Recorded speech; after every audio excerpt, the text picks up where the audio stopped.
Most remote sales guys actually suck, but it isn't their fault. But the good news is there's 4 different aspects that they can actually improve on to not be fighting tooth and nail at the end of the call. In this video, I'm gonna list them all out and I'm gonna go into a deep dive so you understand exactly what I'm saying. Just to let you know, the second aspect and the 4th aspect will start changing the way you view your sales calls and make you sales right now. If you're new to this channel, my name is Zach. I've been in sales for the past 5 years and closed well over $10 million in products and services. And I've also trained 1,000 students that are crushing it and changing the way the sales game is entirely. So I'm here to tell you, you can trust my opinions. So let's go ahead and dive into point number 1. Now, before I dive into this, I just wanna say, obviously I started this video by saying most remote guys suck, but it's not their fault. And the reason it's not their fault is because they get handed a script majority of the time once they get their position, and they have no idea why they got that script or if it even works. Now I'm gonna tell you why you got handed that script. You got handed that script because business owners create systems. They don't create closers. And that is a huge discrepancy that's going on in the space right now. There's a lot of business owners handing scripts and just saying, do this and it will work. And for most closers, they're obviously gonna listen to what they're told so they don't get fired. But if you're good enough, you can get away with whatever you want. So I'm gonna cover these 4 aspects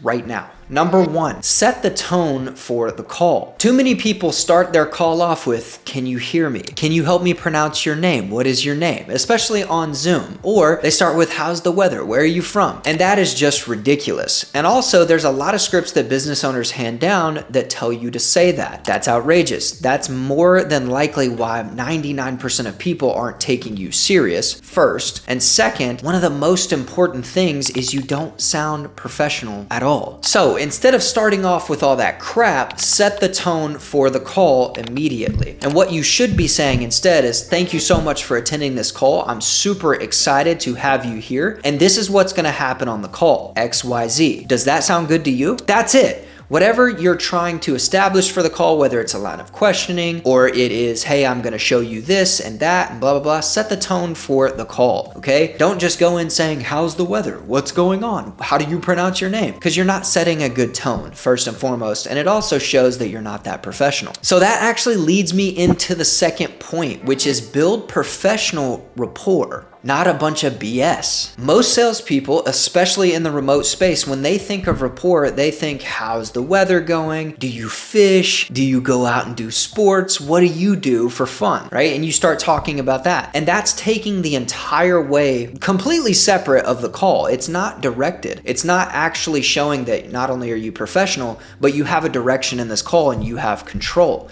What you need to do instead is this. First, you need to do what I said in the first point, which is set the tone of the call, but be kind. Most of the things are in your tonality and your listening. And the way I used to build rapport is very simple. I'm still asking the line of questions that I'm supposed to be asking. So I'm asking you, what is your goal? What are you trying to actually accomplish? How do you want to get there and why do you want to get there? But the way I'm doing it is I'm doing it in a very kind tone and I'm also listening very actively. So when they tell me their goal is $10,000 a month or $20,000 a month, or they want to accomplish a better body for fitness, I'm actively listening to them and trying to understand why. And that builds more rapport than any other topic that you're going to talk about. And I'm going to tell you why. Most people that come to these calls, their whole life, they've been told that's impossible. You can't accomplish that. You're not going to be able to do anything, and they never listen to them. And if you're the one person that can just sit there and listen and believe in them, that's going to build more rapport than you could possibly imagine. And it also keeps your line of questioning exactly where you need it to, and you control the call. And that brings me into point number 3. You need a great line of questioning in order to avoid objections and fight tooth and nail at the end of the call. This is probably one of the most important points in this entire video, in my opinion, because if you don't have a great line of questioning, you're never going to be able to avoid objections when they do come. So what I like to do is I like to call these obstacles, okay? You're gonna deal with a lot of obstacles in the beginning of the call where you're actually trying to sell them. And then then at the end of the call, you're going to deal with actual objections. But if you never handle the obstacles, the objections are going to be 10 times harder. And the only way you deal with the obstacles is through a really good line of questioning. Now, what does a good line of questioning look like? Well, that solely depends on what you're selling and, of course, what your script actively looks like that you did get handed from your business owner. But most of the scripts that you're getting are only giving you a line of questioning like this.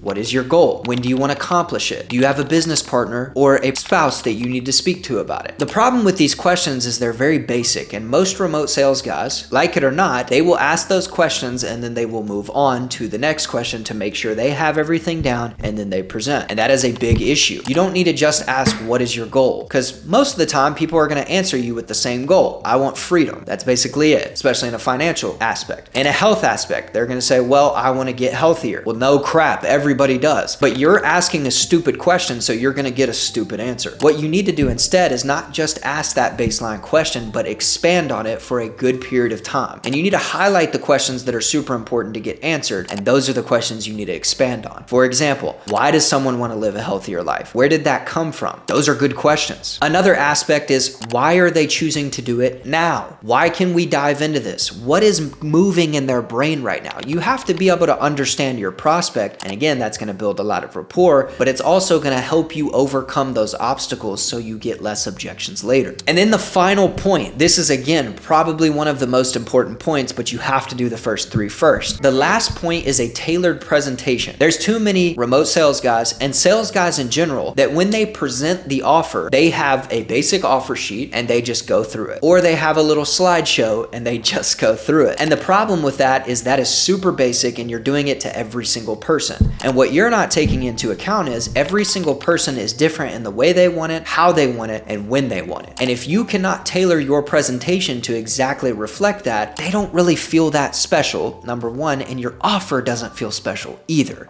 And that's why you get so many objections. When you can make it a no-brainer and overcome all of the obstacles before the call, you're more than likely going to get no objections at the end. And that's the whole goal, and that's what everybody wants to accomplish as a salesperson. You don't want objections, you just want somebody to buy. This is how you do it. You make sure that you overcome all the obstacles. You have a good line of questioning. You make sure that you build rapport on a professional standpoint. You set the tone for the call. And lastly, you tailor that presentation. So figure out, based on your line of questioning, how do they want it? When do they want it? And why do they want it? And then after you have those three questions answered, your presentation should be exactly pinpointed on those specific 3 points. So how do they want it? You need to be presenting exactly how they told you they wanted it. Number two, when do they want it? You need to be presenting on exactly when they want it and when they need it as well. And then of course, point number 3 is why do they want it? Explain in the presentation why this is going to benefit them and also why it's exactly they need it. That is going to help you as a salesperson close so many more deals and avoid fighting tooth and nail after objection and objection and objection at the end of the call. You can entirely avoid that if you do these 4 processes right. And I hope this video was able to help you a little bit and get you a couple more closes this week. Thank you so much for watching.